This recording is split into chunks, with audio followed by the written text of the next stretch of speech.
There's a moment some men dread more than any other. It doesn't happen in a hospital or a courtroom, not even in the bedroom. It happens in the stillness before the coffee brews, before the newspaper unfolds, when you wake up, reach down, and feel nothing. No firmness, no response, just a quiet absence where something used to be. I've seen that look in a man's eyes, a mixture of confusion, frustration, and a deep, quiet grief. They don't always say it out loud, not at first, but it's there. Doc, I still feel desire, but my body doesn't follow anymore. And not long after comes the unspoken question, does this mean I'm no longer a man? My name is Dr. Thomas Leighton. For over 4 decades, I've sat across from men in their 60s, 70s, and beyond good men. Hardworking, loyal, steady men who never imagined they'd feel betrayed by their own bodies. They didn't come in looking for miracles. Most of them weren't even chasing pleasure. What they wanted quietly, desperately, was reassurance. Reassurance that they weren't broken, that what had faded wasn't gone for good. If you felt that shift, that slow dimming, and it's left you wondering if it's too late, then you're not alone, and you're not without options. Type 1 if any of this feels familiar to you. Type 0 if you're just here to listen. Either way, I'm grateful you're here. Because what we've been told, that weaker erections, fading energy, and low drive are just the price of aging, is misleading at best. At worst, it keeps men suffering in silence. The truth is, most of your systems, the ones responsible for arousal, strength, and masculine vitality, aren't dead. They're just dormant. And like any dormant system, they can be reawakened. Every single morning, your body gives you a window, a small stretch of time when it's most responsive to certain signals. But most men miss it. Or worse, they unknowingly do things that shut it down completely. And the most tragic part? It's not their fault. No one teaches men how to age with strength. We're taught how to work, how to fight, how to provide. But when things start slipping, especially below the belt, we're expected to accept it quietly, as if the best of us has already passed. But it hasn't, not if you know where to look. Now, I'm not here to sell you anything. There's no pill, no gadget. What I'm going to share is what I've given my patients. A simple set of morning habits that, done consistently, can help restore the connection between your mind, your hormones, and your manhood. And it begins not in a bottle, but with the sun. Yes, the sun, the same one that rises each morning without fail. Most men underestimate what that light does to the male body. But early morning sunlight, especially in the first 30 minutes after waking, is one of nature's strongest signals for hormonal activation. When light enters your eyes and hits your skin, it triggers a cascade inside your brain. Your hypothalamus, the control center for many hormones, sends a message. It's morning, wake up. That message doesn't just affect your energy. It influences your testosterone production, your alertness, your blood flow, even your mood. And most importantly for this conversation, it tells your body it's time to reconnect with desire. One patient of mine, Henry, age 69, was skeptical when I told him to just stand on his porch with a cup of tea for 10 minutes every morning.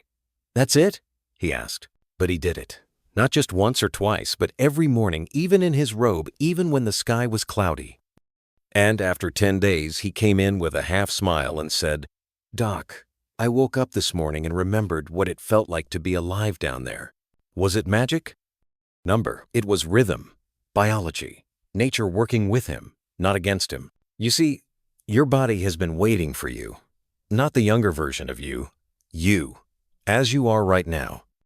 And this morning window is your first invitation back. But light alone isn't enough, because even if your testosterone rises and your blood vessels open, there's another system that can shut it all down in an instant. Your nervous system. Most men don't realize how often they live in a state of low-grade stress. You're not being chased by lions, sure. But there's tension, finances, family, health scares, regrets, loneliness. It adds up.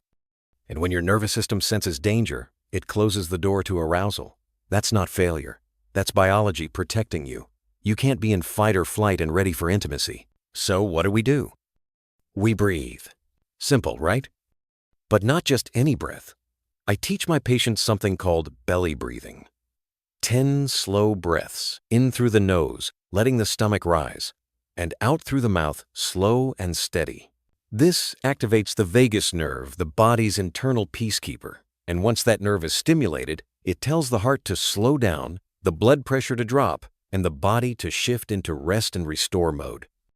That's the mode where arousal happens. Not the rushed, frantic kind, but the deep, steady kind. The kind that brings confidence back. I had a former Marine in his early 70s, never touched yoga, never liked meditation, who agreed to try it. After 1 week, he told me something I'll never forget. "Doc, I didn't just feel more relaxed. I felt more like myself." That's what this is really about. It's not just about getting hard, it's about getting whole again. When a man feels safe in his own body, when he steps into the sun, takes a few deep breaths, and starts his day grounded, the systems that support his masculinity begin to wake up. Not with noise, not with fanfare, but with quiet strength. That strength is still in you. I promise you that. You don't need to chase youth. You need to reclaim rhythm. And in the next part, we'll talk about something most men have never been told. A hidden system inside your own body that could be quietly sabotaging your performance and how to fix it. But for now, just remember this. Tomorrow morning, the sun will rise, and so can you. It's strange how something so important could be almost entirely unknown. But that's the truth when it comes to a small group of muscles deep inside your body muscles that, for many older men, quietly hold the key to strength, control, and the kind of firmness you remember from years past. They're called the pelvic floor muscles. And if you've never heard of them, you're not alone. Most men don't find out about them until something goes wrong, until the starts become stops, until things slip away just a little too soon. They come in saying, "Doc, I can get there. I just can't stay." And what they don't know is this. Holding an erection is as much about support as it is about blood flow. Those pelvic floor muscles act like a valve. When they're strong, they hold blood in the chambers of the penis, keeping you firm. When they're weak, which often happens with age, sitting too much, or inactivity, that blood leaks out more quickly, and so does the confidence. I had a patient named Raymond. He was 67, retired postman. Walked with a slight hunch, always polite. When he first came in, he looked like he was carrying a weight in his chest. "I can still get excited," he said, "but it doesn't last. I feel it leaving before anything even starts." We talked about the usual things: hormones, circulation, stress. Then I asked him a question no one else had ever asked. "Have you ever exercised your pelvic floor?" He looked at me puzzled. "My what?" "Exactly."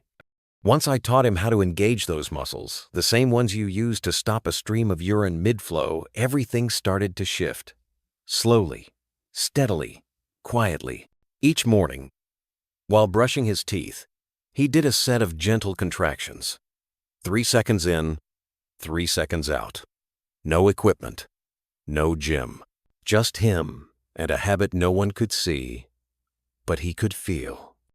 Within a few weeks, he was standing taller, smiling more. He came in and said, "Doc, I haven't felt this kind of control in years.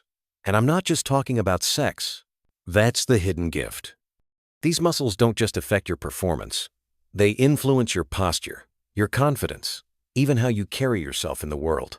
And when you bring them back online, you begin to reclaim something most men don't even realize they've lost: your center. But here's where it gets even better.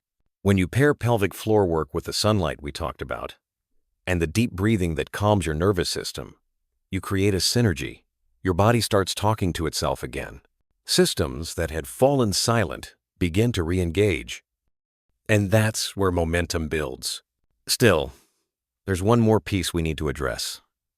And it may surprise you, because it's something so ordinary, so automatic, we rarely question it. Your breakfast. Now, I'm not here to preach a diet.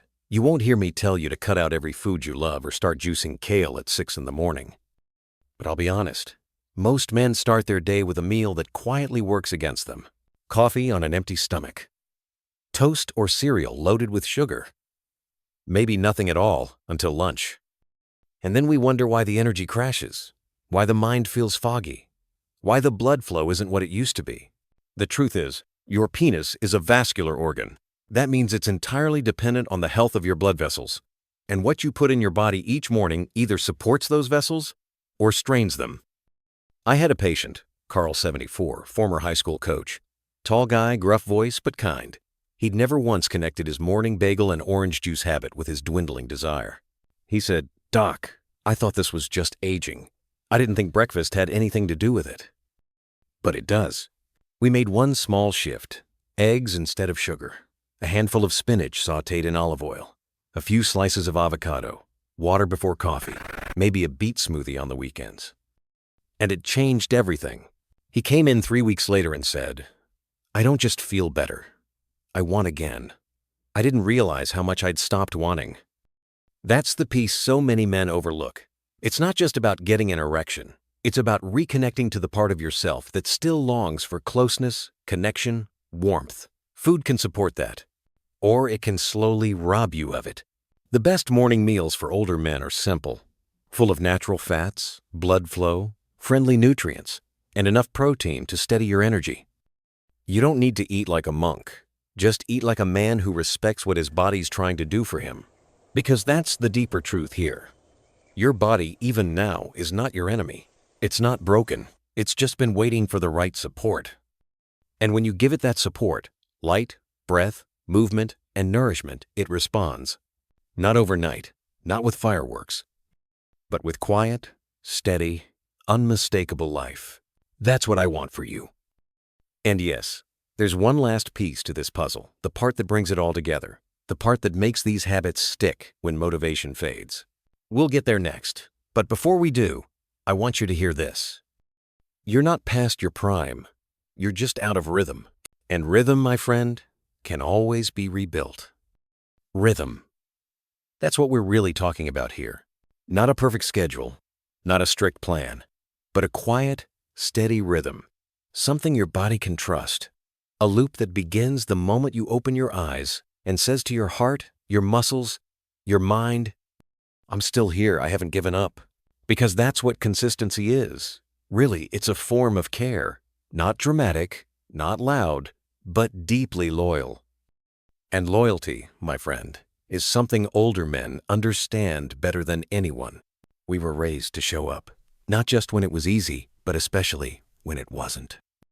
You might not have words for what you're going through now. Maybe it feels like disappointment, maybe regret, maybe just a dull ache not in the bones, but in the place where confidence used to live. But this morning, rhythm, sunlight, breath, movement, nourishment, it's not just about erections. It's about rebuilding trust with your body. And trust, like anything worthwhile, takes time. You don't have to get it perfect. You just have to come back to it every morning. No shame if you forget. No guilt if you skip. Just return. Because this isn't about discipline. It's about devotion. And when you start treating your mornings with that kind of gentle attention, something starts to change not just down there, but all through you. Men tell me they feel lighter, less scattered, more present. One man, I'll call him Jerome, said, "Doc, I'm not just waking up with more energy. I'm waking up with more peace."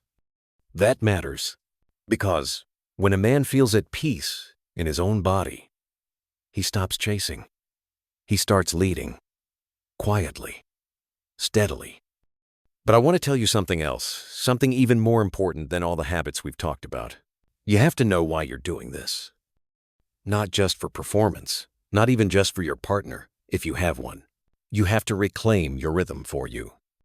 Because a man who feels connected to his own strength, who feels tuned in, alive, capable, carries himself differently. He listens more, loves deeper, lives wider. I once worked with a man named Daniel, 76, widowed. Said he didn't really care about intimacy anymore, but still felt like something in him had shut off, like part of his identity had gone quiet. He started the morning routine mostly out of curiosity. A little light, a little breath, a few pelvic squeezes. He told me, "I didn't feel much at first, but I liked how it made me slow down, gave me a reason to begin the day on my own terms." And after a month, he said something I'll never forget. "I thought I was rebuilding my body, but really, I was rebuilding my relationship with myself. That's what this is really about. The truth is, when men lose their sense of physical vitality, they often start to shrink, not just in strength, but in presence. They speak less, dream less, touch less, and over time, they forget what it feels like to lead with quiet confidence. But you can come back from that. You can come back stronger, slower, maybe but steadier. And if no one's told you this lately, let me be the one. You are still allowed to feel desire. You are still allowed to crave connection. And you are absolutely still capable of both. There's no expiration date on the human need to feel alive. But you must choose to meet yourself where you are not where you used to be. That's why this routine isn't about becoming young again. It's about becoming fully who you are now. You see, the men I've worked with over the years, the ones who really thrive, aren't chasing youth. They're cultivating wisdom. They're learning to work with their bodies, not against them. They're slowing down just enough to hear what their system needs and then giving it generously. So tomorrow morning, when you wake up, give yourself that gift before the world grabs your attention. Before the headlines, the emails, the noise, step into the light. Breathe with intention. Activate the core of your strength. Feed your system with something clean, steady, nourishing, and know that each small act is building something bigger than just arousal. You're restoring a foundation of energy, of presence, of dignity. It doesn't have to be flashy. It doesn't have to impress anyone. But it will change you. And if you keep showing up for it, even on the days when it feels pointless, the results will speak for themselves. Your mornings will begin to feel different. You'll catch yourself humming, standing taller, looking in the mirror with less judgment and more quiet pride. You may even notice a shift in your relationships. A partner leaning in more. A conversation lasting longer. A certain look returning, the kind that says, "I see you." And if you're single, that connection begins with yourself, with your posture, your eye contact, the way you enter a room. People can feel when a man knows who he is. And I believe you still do. Maybe you just needed a reason to remember. So if this message has stirred something in you, if it reminded you of your own fire, I hope you'll pass it on, not as advice, but as a quiet nudge, a signal that says, "Hey, I'm still here, and you can be too." You've got the light, the breath, the muscle, the meal. Now all that's left is the rhythm. And you, my friend, already know how to keep time. If this message spoke to you even just a little, I'd be honored if you hit the like button or shared it with a friend.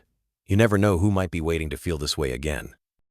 And if you'd like to hear more, subscribe not for me, but for the part of you that's ready to rise again, because the morning is coming. And this time, you're ready for it.